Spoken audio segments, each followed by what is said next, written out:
اس میں آپ کیا بتائیں گے اس سلسلے میں؟ جو بھی کڈنی کے جو افعال ہیں وہ میڈم جو ہے وہ بتا چکی ہیں. اس میں جو ہے وہ میں مزید یہ ایڈ کرنا چاہوں گی کہ مینلی جیسے کہ میڈم نے بتایا جو فاضل مادے ہیں اس کا اخراج جو ہے وہ اس کا مین فنکشن ہے, لیکن اس کے علاوہ جو دوسری چیزیں ہیں جیسے کہ بلڈ پریشر کو یہ مینٹین کرتا ہے. کڈنی گردہ جو ہے وہ ایک ہارمون ریلیز کرتا ہے اور اس ہارمون ریلیز ہونے کے بعد جو ہے اس کی جو نالیاں ہیں, خون کی نالیاں, وہ مستحکم جو ہے وہ اس کو کرنے میں مدد دیتی ہیں. اور جیسے ہی ان ہارمونز کی سیکریشن میں اضافہ ہوتا ہے ویسے ہی جو ہے وہ بلڈ پریشر جو ہے وہ بڑھنے لگتا ہے. تو مینلی جو اس آرگن کا مقصد ہے, اس کا جو کام ہے وہ یہ کہ اس ہارمونز کی جو سیکریشن ہے اس کو کنٹرول کرنا. اگر یہ ان ہارمون کو کنٹرول کرے گا اور اس کی مقدار کو ٹھیک جسم کے اندر جو ہے وہ اس کے اخراج کروائے گا تو بلڈ پریشر جو ہے وہ مینٹین رہتا ہے, ورنہ بلڈ پریشر جو ہے وہ بڑھتا ہے. اور اسی طرح سے جو صرف یہ جو ہے وہ خون کی اجزائے ترکیبی میں جو ہے وہ اپنا کام نہیں ادا کر رہا ہوتا, بلکہ یہ جو ہے وہ جو اس کی اجزاء ہیں اس کے جو خون کا دباؤ ہے نالیوں میں اس کے معیار کو بھی مستحکم بناتا ہے. یعنی ہم کہہ سکتے ہیں کہ یہ ہمارے جسم کا وہ حصہ ہے جو ہمارے بلڈ کو پیوریفائی کر رہا ہوتا ہے اور ہمارے جسم کو صحت دے رہا ہوتا ہے مختلف طریقوں سے. اچھا, اس کے بعد میں جاننا چاہوں گی کہ وہ کون سے کامن ڈیزیزز ہیں جو ہمارے پاکستان میں یا over all in the world renal diseases کے حوالے سے موجود ہیں. دیکھیے ورلڈ وائڈ اور ان پاکستان بھی ہم دیکھیں تو CKD جسے ہم کرونک کڈنی ڈیزیز کہتے ہیں, اس کا لوڈ بہت زیادہ ہے اور اس کی شرح اموات بھی بہت زیادہ ہے. یہ سیکنڈ یا تھرڈ لارجسٹ لیڈنگ کاز ہے ڈیتھ کا. کون سی ڈیزیزز ہیں جو کرونک کڈنی ڈیزیز کی طرف چلی جاتی ہیں؟ ان میں وہی عام امراض سے گردے کے جو ہم دیکھتے ہیں کہ جنہیں ہماری عوام اگنور کر رہی ہوتی ہے. اس میں گردے میں پتھری کا ہو جانا, گردے میں انفیکشن کا ہو جانا, اس میں اس کی مختلف سمٹمس آ رہی ہوتی ہیں. پھر ایکیوٹ رینل فیلئر ہے یا گلومیرولونیفرائٹس ہے. یہ وہ معمولی بیماریاں ہم کہیں کہ معمولی تو نہیں لیکن کامن ڈیزیز ہیں جو کہ اگنور ہو رہی ہوتی ہیں, اور وہ اگنور ہونے کی وجہ سے یا بر وقت علاج نہ ہونے کی وجہ سے پھر کرونک کی طرف چلی جاتی ہیں اور اس حد تک چلی جاتی ہیں کہ یہ اس وقت ایک بڑا مسئلہ بنا ہوا ہے, کیونکہ اور اس کے بالکل irreversible ہے کہ آخر کار پھر اس کا حل جو ہے یا تو ڈائلیسس ہے یا پھر ٹرانسپلانٹیشن ہے, جو کہ دونوں کے دونوں بہت زیادہ کاسٹلی اور پینفل ہیں, ایکسپینسو ہیں. رائٹ. تو اس کے انیشیل سمٹمس میڈم کیا ہو سکتے ہیں ڈاکٹر صاحبہ کہ جس کے ذریعے آپ اندازہ لگا سکتے ہیں کہ آپ کسی کرونک ڈیزیز کی طرف, کڈنی کی طرف تو نہیں جا رہے, اور تاکہ وہ ٹائم سے پہلے مطلب کرونک ہونے سے پہلے ڈیزیز کے ڈاکٹر کو کنسلٹ کر سکیں؟ دیکھیے سمٹمس جو ہیں یا علامات وہ تو ہر مرض کے لحاظ سے مختلف ہوں گی. ہم بات کر لیں اگر رینل کیلکولائی کی, گردے کی پتھری کی, اس میں یورین پاس کرتے ہوئے درد ہونا, جلن ہونا, خون آنا, کہ اس طرح کی سمٹمس ہو سکتی ہیں. اسی طرح انفیکشن میں بھی اسی طرح کی سمٹمس ہوتی ہیں. یہ وہ ساری علامات ہیں. یا جو ہے وہ پیروں پہ سوجن کا ہو جانا, آئز کے نیچے انڈر آئز پفینس ہونا, صبح اٹھ کے مارننگ میں فیس پہ پفینس ہونا, یہ وہ سمٹمس ہیں. یا یورین کا کلر چینج ہونا جسے کہ ہم اگنور کرتے ہیں کہ یورین کے اندر تو کوئی چینجز نہیں آ رہی, ہمارے ہاں کامنلی لوگ یورین آبزرو نہیں کرتے, ٹھیک ہے. تو یورین میں آنے والی چینجز سے ہم ڈائگنوز کر سکتے ہیں کہ ہماری ڈیزیز کس طرف جا رہی ہے یا ہمیں کوئی رینل پرابلم تو نہیں ہو رہی, ٹھیک ہے. تو یہ وہ سمٹمس ہیں جن کو ہم فریکوینٹ یورینیشن ہونا, ٹھیک ہے. جیسے ہم بہت ساری چیزیں بہت اگنور کرتے ہیں دوسری ایسوسیٹڈ ڈیزیزز کی وجہ سے. ڈائبٹک پیشنٹس ہیں, انہیں فریکوینٹ یورینیشن ہوتی ہے یا ناکچرنل یورینیشن ہو رہی ہوتی ہے, وہ یہ سوچتے ہیں کہ جناب یہ تو ڈائبٹیز کی وجہ سے, لیکن اسی میں آنے والی مزید پیش رفت ہونے والی جو چینجز ہیں وہ ان کو بھی صرف ڈائبٹیز سے ریلیٹ کر رہے ہوتے ہیں. وہ یہ نہیں سوچتے کہ ڈائبٹیز کی وجہ سے ان کے کڈنی بھی افیکٹ ہو سکتے ہیں یا ہائپر ٹینشن, ٹھیک ہے. اسی طرح تو یہ وہ سارے سمٹمس ہیں جن کو فوری طور پہ نوٹس کرنے کی ضرورت ہوتی ہے. تو رخسانہ صاحبہ کیا ٹیسٹ ایسے ہو سکتے ہیں یا کون سا طریقہ کار ہو سکتا ہے کہ جس سے جو فوری طور پہ جس کی طرف جانا چاہیے کسی کو بھی جب یہ سمٹمس کو محسوس کرے؟ بالکل. سب سے پہلے تو ٹیسٹ سے پہلے جیسے آپ نے بات کی کہ کون سی جو ہے وہ چیزیں ہیں جو کہ یہ سمٹمس جو ہیں وہ بتا سکتے ہیں کہ پیشنٹ جو ہے مریض جو ہے وہ مرض کی طرف جا رہا ہے اور اس کو جو ہے وہ گردوں کا مرض ہے. یہی تمام چیزیں جو میڈم سائمہ نے بتائیں کہ اس میں جو ہے وہ اس طرح سے جو ہے وہ چینجز آ رہی ہوتی ہیں, یورین کا فلو بڑھ جانا یا پفینس جو ہے وہ انڈر آئز فیل ہونا یا پیروں میں جو ہے وہ سوجن کا آ جانا. تو اس میں مین جو ہے وہ 3 فیکٹرز ہوتے ہیں طب میں جس کی وجہ سے جو ہے وہ تشخیص بہت آسانی سے ہو سکتی ہے, جس میں ایک فیکٹر جو ہے جیسے کہ نبض ہے اور یورین کے ذریعے پیشاب کے ذریعے جو ہے وہ ہم تشخیص کر لیتے ہیں بیماری کو, اور تیسرا جو ہے وہ اسٹول ہے. تو مین جو یورین کی تشخیص ہے مینس اس میں جو رد و بدل آ رہی ہیں, اس کی رنگت میں کیا چینجز آ رہی ہیں, کوئی سیڈیمنٹس تو نہیں بن رہے اس میں رنگت کے, اس کے علاوہ کوئی اور دوسری چیزیں تو اس کے اندر شامل نہیں ہو رہی, فوم فارمیشن تو نہیں ہو رہی. ان تمام چیزوں کو دیکھ کر اس کے اندر جو ہے وہ کیمیکل کانسٹیٹوئنٹس کا بڑا ہی جو ہے وہ اہم کردار ہے. کڈنی کے جو ہے وہ ڈفرینٹ جو ہے وہ نارمل اور ایب نارمل کیمیکل کانسٹیٹوئنٹس ہیں.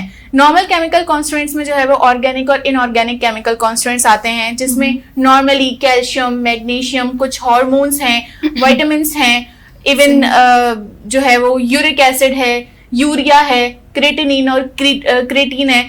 یہ تمام چیزیں جو ہیں وہ کڈنی کے جو ہیں وہ نارمل کیمیکل کانسٹیٹوئنٹس ہیں جو کہ باڈی میں جو ہے وہ بیلنس کر رہے ہوتے ہیں, اور اس کا جو زیادہ بننا یا زیادہ مقدار ہے جو وہ نارملی جو ہے وہ یورین میں اخراج اس کا جو ہے وہ ہو رہا ہوتا ہے. اس کے علاوہ اگر مریض ہے کوئی گردے کا مرض کو لاحق آ چکا ہے تو اس میں ایب نارمل کیمیکل کانسٹیٹوئنٹس ہیں جو کہ جو ہے وہ یورین میں آ رہے ہوتے ہیں. اس میں سب سے پہلے جو ہے وہ پروٹین کانسٹیٹوئنٹ ہے جو کڈنی کا گلومیرولر فلٹریشن ہے, جہاں سے جو ہے وہ فلٹر ہو کے چیز یورین جو ہے وہ اخراج ہو رہا ہے باڈی سے, اس میں کسی بھی قسم کی خرابی جو ہے وہ پروٹین البومن کے جو ہے وہ اخراج کا باعث بنتی ہے. اس میں بلڈ کے کانسٹیٹوئنٹس بھی ہو سکتے ہیں, ہیماچوریا کا مرض کے اس کے پیشاب میں جو ہے وہ لال پیشاب آ رہا ہے, یعنی کہ بلڈ کے جو ہے وہ ذرات ہیں, پیشاب میں جو ہے وہ پس کے کانٹینٹس کا آنا, پھر اس کے بعد جو ہے وہ کیلکولائی پتھری کا ہو جانا, یہ تمام چیزیں جو ہے وہ ایب نارمل کانسٹیٹوئنٹس ہیں اس کی. یا پھر کہ اس کی وجہ سے پروٹین ویسٹ بھی ہو رہا ہوتا ہے آپ کی باڈی کا, بالکل کہا جا سکتا ہے کہ پروٹین ویسٹ ہو رہا ہوتا ہے, کیونکہ باڈی جو ہے وہ ظاہر ہے جو نارمل اس کی مقدار باڈی کا پارٹ نہیں بن رہا ہوتا ہے, ایگزیکٹلی اس کو وہاں فلٹر نہیں ہونا ہوتا, اس کو واپس دوبارہ باڈی میں آنا ہوتا ہے اور اپنے فنکشنز کو پرفارم کرنا ہوتا ہے. لیکن چونکہ اس کا فلٹر خراب ہو گیا ہے کڈنی کا, تو پروٹین جو ہے وہ اس سے ٹھیک فلٹر نہیں ہو رہا اور پھر یورین میں شامل ہو رہا ہے. اور مین چیز شوگر کانسٹیٹوئنٹ جو ہے وہ گلوکوز, فرکٹوز, یہ تمام چیزیں جو ہے وہ فلٹر ہو کے باڈی سے پاس آؤٹ ہو رہی ہوتی ہیں اب نارملی. رائٹ, ٹھیک ہے. یعنی کہ اس سب کو جو آپ نے جو بھی چیزیں بتائیں ان کیمیکلز کو ٹیسٹ کرنے کے لیے ان کی پراپر لیبارٹری ٹیسٹنگ بہت امپورٹنٹ. ایگزیکٹلی, بالکل. جیسے آپ کو سمٹمس فیل ہو آپ لیبارٹری ٹیسٹنگ کی طرف جائیں, آپ کنسلٹنسی کے لیے نیفرولوجسٹ کے پاس جائیں گے تو پھر ظاہر وہ ٹیسٹنگ وغیرہ, بالکل, اسپیشلی یوریا کریٹینین لیول ہم چیک کرتے ہیں. اچھا, اس کے ساتھ ہی ہم لیتے ہیں ایک چھوٹا سا بریک آڈینس, اور ملتے ہیں ایک چھوٹے سے وقفے کے بعد اور مزید آپ سے معلومات شیئر کرتے ہیں.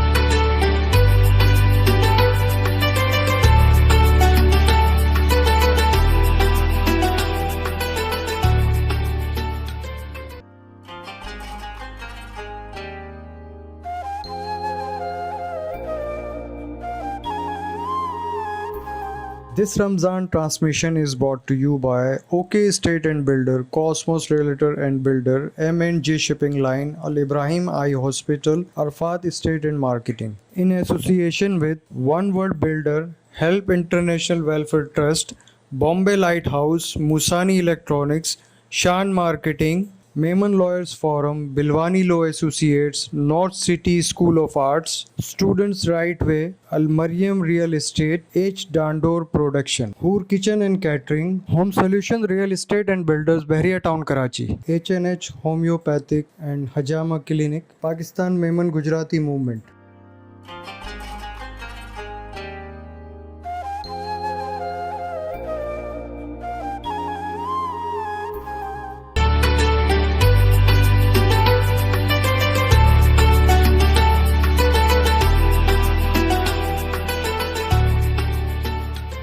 ویلکم بیک ناظرین, ہم واپس حاضر ہو چکے ہیں آپ کی خدمت میں اس پروگرام کو آگے بڑھانے کے لیے, اور میرا اگلا سوال ہے ہماری ڈاکٹر سائمہ صاحبہ سے کہ اس کی مین ریزنز یہ جو کڈنی پرابلمز ہو جاتے ہیں آپ کو، اور یہ بہت کہا جاتا ہے کہ کڈنی ایک ایسا جسم کا پارٹ ہے کہ بہت انیشیل سٹیجز پہ آپ کو ان کا پتہ نہیں چلتا، جو اس کڈنی سے ریلیٹڈ سمٹمز ہوتے ہیں تھوڑا بڑھ جائے جب تو تب آپ کو پتہ لگنا شروع ہوتا ہے. تو اس کی پریونشن ایسی صورت میں میرے خیال سے بہترین ایک تجویز ہو سکتی ہے. تو اس کے اسباب و وجوہات کیا ہوتی ہیں جن کی وجہ سے زیادہ تر یہ پرابلم درپیش آتے ہیں؟ یہ ایک بہت اہم فیکٹر ہے جس پہ توجہ دینا بہت ضروری ہے، کیونکہ صرف کڈنی ڈیزیزز ہی نہیں بلکہ اور بھی بے تحاشا ڈیزیزز، خاص طور پہ کرونک ڈیزیزز، وہ لائف اسٹائل گورننگ فیکٹرز سے کنٹرول کی جا سکتی ہیں یا مینیج کی جا سکتی ہیں. لائف اسٹائل، ہم اینشینٹ میڈیسن کی بات کرتے ہیں، طب یونانی کی، تو ہم دیکھتے ہیں کہ ہماری جو فلاسفی ہے اس میں لائف اسٹائل گورننگ فیکٹرز یا 6 اسینشیل فیکٹرز ہمیں ملتے ہیں جن کی ایک ڈیٹیل ڈسکرپشن ہے. اور آج ورلڈ وائڈ بھی تمام ریسرچز جو ہیں وہ اس طرف فوکسڈ ہو رہی ہیں، اور وہ یہ دیکھ رہے ہیں کہ اگر ہم اپنے لائف اسٹائل کو بہتر کریں تو پھر ہم نہ صرف یہ کہ امراض سے بچ سکتے ہیں بلکہ اگر امراض ہو گئے ہیں تو ان کو ہم مینیج بھی اچھا سا کر سکتے ہیں. وہ فیکٹرز کیا ہیں؟ ان میں سب سے پہلے تو ہماری انوائرمنٹل ایئر ہے، فریش ایئر. ٹھیک ہے، بہت سارے امراض جو ہیں وہ ایئر پولیوشن کی وجہ سے ہوتے ہیں. ہم یہ سمجھ رہے ہوتے ہیں کہ ایئر جو ہے وہ ہمارے لنگس کو افیکٹ کرتی ہے، نہیں، ایئر ہمارے کڈنیز کو بھی، اوور آل ہیلتھ کو بھی اور کڈنیز کو بھی افیکٹ کرتی ہے.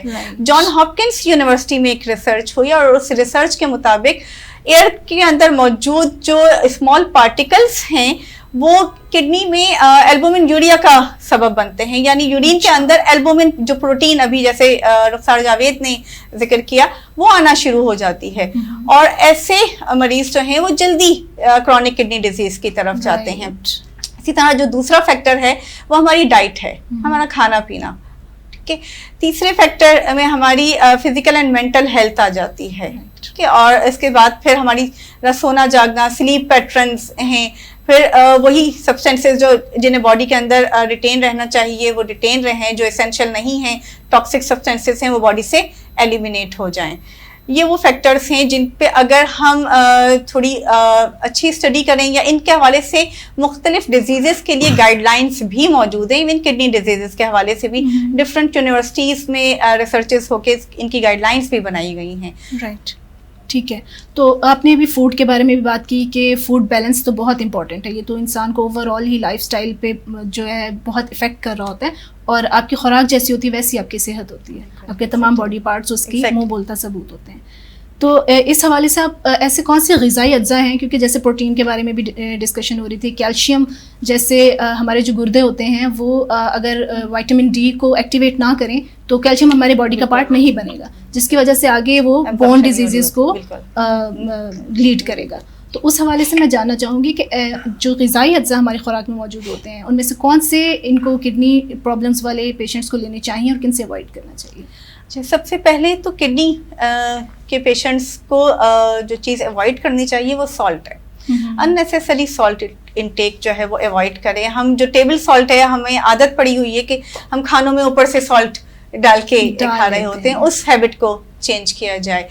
پھر جو ڈبوں میں محفوظ غذائیں ہیں جو پریزرو کی جاتی ہیں، کیونکہ انہیں پریزرو کرنے کے لیے ڈفرینٹ کیمیکلس بھی یوز کیے جاتے ہیں اور سالٹس بھی یوز کیے جا رہے ہوتے ہیں، ان سے پرہیز کیا جائے. پھر پروٹین ایک خاص مقدار میں، پروٹین بہت اسینشیل ہے باڈی کے لیے، لیکن گردے کے مریضوں کے لیے کوئی نہیں جو ہے وہ بہت تناسب کے ساتھ استعمال کرنا چاہیے. پھر کیلشیم، فاسفورس، پوٹیشیم، یہ ساری چیزیں جو ہیں وہ بہت ایک خاص تناسب میں استعمال کی جائیں، یا وہ غذائیں استعمال کی جائیں جن میں ان کی مقدار کم سے کم موجود ہو. یہ وہ چیزیں ہیں جن کو اگر ہم تھوڑا فالو کریں تو گردے کے پیشنٹس جو ہیں ان کی کوالٹی آف لائف ہم امپروو کر سکتے ہیں.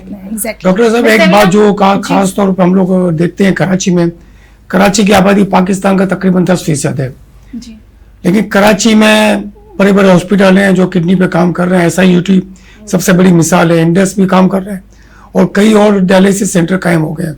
اس میں خاص طور پہ یہ نوٹ کیا گیا کہ ریشو وائز کراچی کے اتنے پیشنٹ نہیں آتے جتنے اندرون سندھ سے آ رہے ہیں، کیونکہ سندھ میں اندرون سندھ سے آئیں گے تو کیا وجہ ہے، ایسا اندرون سندھ میں ایسے کیا مسائل ہیں جن کی وجہ سے وہاں کے لوگ کڈنی ڈیزیز کے شکار ہو رہے ہیں؟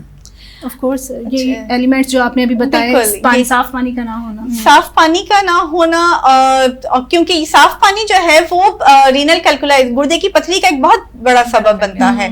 اور پھر اس کے ساتھ ساتھ ڈائٹ, جو آئل ہم یوز کر رہے ہیں, نہ صرف یہ کہ یہاں شہروں میں بھی ہمیں آئل کے استعمال پہ ذرا دھیان دینا چاہیے کہ گردے کے پیشنٹس تو خاص طور پہ تلی ہوئی چیزیں بالکل استعمال نہ کریں. اگر استعمال کر بھی رہے ہیں تو زیتون کا تیل استعمال کریں, اور بجائے اس کے کہ وہ ڈیپ فرائی کر رہے ہوں انہیں اسپرے, جو آئل اسپرے ہیں یا برشز وغیرہ یوز کیے جائیں.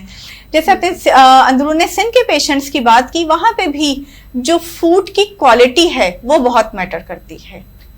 اگر وہ امپیورٹیز اس کے اندر زیادہ ہیں, منرل کانٹینٹس بہت زیادہ ہیں, تو جا کے کڈنیز کے اندر ڈپازٹ ہو جائیں گے, اور وہی ڈپازیشن جو ہے رینل کیلکولائی کا بھی, گردے کی پتھری کا بھی سبب بنتی ہے, اور وہ اس کو ڈیمیج کر رہی ہوتی ہے. اسی سلسلے کو میں آگے بڑھانا چاہوں گی اسی سوال کو. ابھی آپ نے کہا کہ آپ اس کو آئل کو اسپرے کریں, اور اسی طرح سے کہیں میرے بھی نالج میں آیا کہ آپ گوشت میں بھی کٹ لگائیں اور پھر اس کو یوز کریں, اس کی کیا حکمت ہو؟ اچھا, اسپرے کرنے کی حکمت تو یہی ہے کہ اس میں جو ہے وہ بہت زیادہ آئل کانٹینٹ آپ یوز نہیں کر رہے, اور تلنے کے بجائے بھی بلکہ اگر گرلڈ کر کے یا بیک کر کے استعمال کیا جائے گوشت یا دوسری چیزیں, وہ زیادہ مناسب ہیں.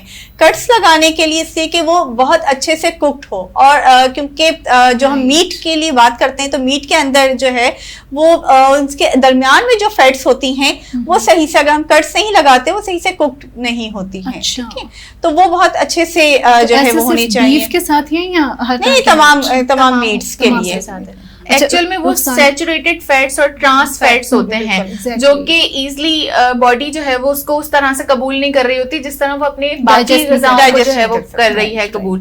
تو اس لیے اس کو جو ہے وہ بعض اوقات لوگ بہت زیادہ خیال رکھ رہے ہوتے ہیں, جو ایون وہ گوشت کا استعمال کر رہے ہوتے ہیں وہ پیسز ٹرم کر کے ان پیسز کو استعمال کر رہے ہوتے ہیں. تو یہ ایک بہت اچھی پریکٹس ہے کہ آپ اس طرح سے کریں. پھر اس کے علاوہ وہ جب ڈائٹ کی بات ہو رہی تھی تو اس میں پوٹیشیم اور فاسفورس جو ہے وہ ڈائٹس جس میں ان کا کم مقدار ہو وہ ڈائٹس ان کو استعمال کرنا چاہیے. جیسے کہ سیب میں پوٹیشیم, سیب, انگور, اس طرح کے جو فروٹس ہیں اس میں پوٹیشیم کی کم مقدار پائی جاتی ہے. تو جو کڈنی پیشنٹس ہیں وہ اس کا استعمال زیادہ کریں.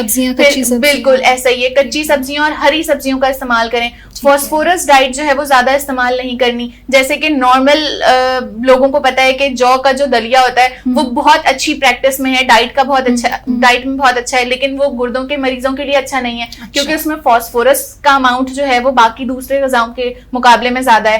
تو کوشش کیا جائے کہ مکئی کا آٹا اور جو کا آٹا استعمال کیا جائے, یہ جو ہے وہ فاسفورس کم ہوتا ہے اس کے اندر. تو ان تمام چیزوں کا خیال رکھ کے آپ ایزلی اپنے ڈائٹ کو مینٹین کریں تاکہ جو ہے نا مرض سے بچا جا سکے. اچھا طبیبہ رخسانہ صاحبہ, ایک اور چیز میں آپ سے پوچھنا چاہوں گی, پانی کا انٹیک کیسا ہونا چاہیے؟ پانی کا انٹیک نہ ہی تو زیادہ ہونا چاہیے اور نہ ہی کم ہونا چاہیے.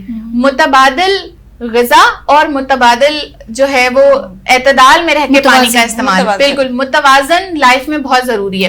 ہم کہتے ہیں کہ اس کا جو ہے نا افیکٹ باڈی میں نہیں ہوتا, بالکل ہوتا ہے. اگر آپ پانی کی مقدار جو ہے وہ اپنی ڈیلی روٹین میں بڑھا دیں گے تو جو چیزیں ایبزارپشن اور تمام چیزیں ہیں وہ آپ کی بالکل افیکٹ ہوں گی. آپ کی یورینیشن جو ہے نا وہ ڈائلیوٹ ہو کے جو ہے وہ باڈی سے باہر. ایگزیکٹلی 6 اسینشیل فیکٹر کا جو ہے وہ مین لاسٹ جو فیکٹر ہے وہ ایلیمینیشن اینڈ ریٹینشن ہے. مینس جو چیز باڈی میں رکنی چاہیے اس کا جو ہے وہ اخراج ہو رہا ہے, اور جو چیز جو ہے وہ جذب ہو جانی چاہیے وہ بھی چیزیں. پانی کا استعمال زیادہ ہوگا تو وہ جذب نہیں ہو پا رہی کیونکہ اس کو ٹائم ہی نہیں مل رہا کہ وہ تھوڑا اسٹے کرے باڈی کے اندر, اور پھر جو ہے وہ اس کی ایلیمینیشن ہو.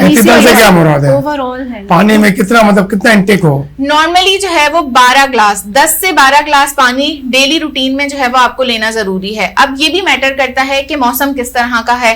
اگر سورج جو ہے وہ سر کے اوپر ایتھلیٹ یا پھر ہم بات کریں کسی اسپورٹس مین کی تو اس کے لیے ضروری ہے کہ وہ تھوڑا سا جو ہے وہ پانی کی مقدار پرسن ٹو پرسن بھی ویری کرتی ہیں یہ چیزیں, بچوں اور بڑوں میں ویری کرتی ہیں, ہماری فزیکل ایکٹیویٹیز کے اوپر ڈیپینڈ کرتی ہیں, ہمارے دوسرے لائف اسٹائل کے اوپر ڈیپینڈ کر رہی ہوتی ہیں, فوڈ کے اوپر ایون ڈیپینڈ کرتی ہیں. ہم بہت ساری چیزیں غذائی اجزاء ایسے ہیں جن کے اندر آلریڈی واٹر کانٹینٹ زیادہ ہوتا ہے. فروٹس میں لے لیں کھیرا, ککڑی, خربوزہ, تربوز, یہ بلکہ نیچرل کلینزر ہیں کڈنیز کے لیے. ٹھیک ہے, اور ہربل میڈیسن میں تو بطور دوا استعمال کی جاتی ہیں یہ چیزیں. تو اگر ہم ان کا استعمال زیادہ کر رہے ہیں تو الٹیمیٹلی ہماری باڈی کا خود بھی رسپانس جو ہے وہ تھرسٹ کے لیے کم ہو جائے گا. تو ہمارے پاس آلریڈی جو ہے واٹر کانٹینٹ باڈی کے اندر موجود ہے. تو یہ ہمارے لائف اسٹائل کے اوپر ڈیپینڈ کرتا ہے کہ ہم کتنا واٹر انٹیک کریں. ٹھیک ہے. ایک اسٹینڈرڈ جو ہم کہتے ہیں کہ وہ 10 سے 12 گلاس, جیسے لیکن اوور آل ایسا ہی گنا جاتا ہے کہ 8 سے 10 گلاس 12 گلاس آپ کو لینے ہی چاہیے.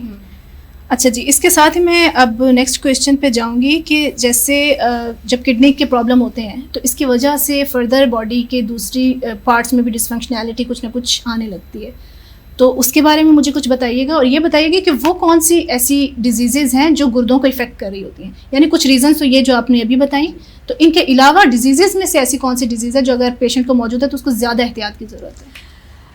دیکھیے, اس وقت جو دنیا بھر میں سب سے بڑا مسئلہ بنا ہوا ہے وہ بلڈ پریشر اور ڈائبٹیز کی وجہ سے گردوں کی خرابی ہے, جس سے 70% گردے افیکٹ ہو رہے ہوتے ہیں. 70% پاپولیشن جو ہے وہ جو کڈنی ڈیزیزز کی طرف آ رہی ہے, کرونک کڈنی ڈیزیزز کا شکار ہو رہی ہے, وہ ہائپر ٹینشن اور ڈائبٹیز کی وجہ سے ہے. یہ دو ڈیزیزز جب بر وقت یا جو ہے ہم یہ کہیں کہ پراپرلی مینیج نہیں ہوتی تو ان کی وجہ سے گردے افیکٹ ہو رہے ہوتے ہیں. اور گردوں کے افیکٹ ہونے کی صورت میں ان کا جو آخری حل رہ جاتا ہے یا تو ڈائلیسس ہے, جو کہ پیشنٹ کو ہفتے میں 2 سے 3 بار کروانا پڑتا ہے, یا پھر وہی اگین جس طرح ہم نے کہا ٹرانسپلانٹیشن, اور یہ بہت ہی تکلیف دہ عمل ہے. بالکل. تو ان دو ڈیزیزز کو اگر ہم بر وقت مینیج کریں, پراپرلی مینیج کریں, تو یہ ان کی وجہ سے کڈنیز افیکٹ نہیں ہو سکتے. اچھا ڈاکٹر صاحب, چونکہ اب پروگرام کا ٹائم تقریباً ختم ہونے والا ہے, آپ کو میسج دیں گی پبلک کے لیے؟ بالکل, خاص طور پر رمضان المبارک کے حوالے سے اگر آپ کچھ خاص ایڈ کرنا چاہیں. بالکل, رمضان المبارک کے حوالے سے بھی اور اس سے ہٹ کر بھی گردوں کی صحت کے حوالے سے بھی, پہلے تو رمضان المبارک میں کیونکہ ہم جیسے ابھی ہم بات بھی کر رہے تھے ڈائٹ کے حوالے سے, تو ہماری ڈائٹ بہت چینج ہو جاتی ہے. ہم روٹین سے کہیں زیادہ فرائڈ چیزیں کھا رہے ہوتے ہیں, جو کہ گردوں کے مریضوں کے لیے اور امراض قلب کے مریضوں کے لیے بہت نقصان دہ ہے. اس میں احتیاط کیجئے. جو ابھی ہم نے تھوڑی سی ڈسکشن کی کہ بجائے ڈیپ فرائی کرنے کے اسے شیلو فرائی کریں یا پھر اسپرے, آئل اسپرے وغیرہ یوز کریں, اور واٹر کانٹینٹ اپنا بہتر کرنے کی کوشش کیجئے. ہمارے پاس میل ٹائمنگ صرف 2 ہوتے ہیں, سحر و افطار, اور افطار کے بعد بھی بہت زیادہ ٹائم نہیں ہوتا کہ ہم ڈیلی کا جو واٹر انٹیک ہے وہ کر سکیں.